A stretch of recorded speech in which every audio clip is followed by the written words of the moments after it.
বেহুলা লক্ষিন্দরের গল্পকথা জড়িয়ে রয়েছে পুরাতন মালদহের নারায়ণপুরের এই দেবকুণ্ডের সঙ্গে। ঐতিহ্য মেনে এবারও নবদম্পতিরা ডুব দিলেন এই পুকুরে।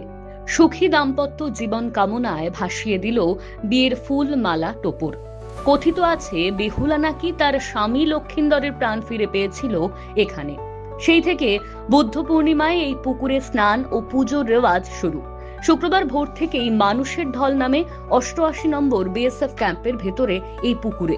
পাশের মেলাও জমজমাট।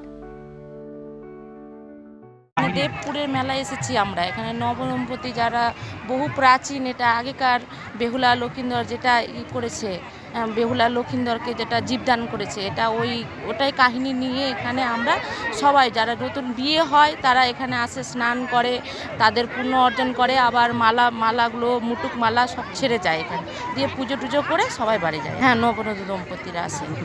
হ্যাঁ, যাদের বিয়ে হয়, নতুন বিয়ে হয় তারা আসে। এটা নিয়ম। এটা কত বছর ধরে চলে আসছে? এটা বহু প্রাচীন কথা, আমাদের বাপ দাদা ঠাকুর দাদার আগে থেকে আমরা শুনে আসছি কি এখানে হয় দেবপুরের মেলা। আমাদের এই মা গন্ধেশ্বরী মন্দির মূলত দেবকুণ্ড মেলা নামে পরিচিত। এইখানে নতুন বিবাহ যাদের বিয়ে হয়, নবদম্পতি, তারা এসে নিজেদের বিয়ের যে সাজসজ্জাগুলো এখানে বিসর্জন দিয়ে যায়, মায়ের কাছে মানত করে যায়। মানত পূরণ হলে তারা তারপরের বছর আবার এসে তাদের মনোকামনা পূরণ করে যায়। এই করে আমাদের গোটা দিনমান মেলাটা চলে। মা খুব জাগ্রত, মনের আশা যা থাকে মানুষের পূরণ করে বলেই এত ভক্তের সমাগম হয়।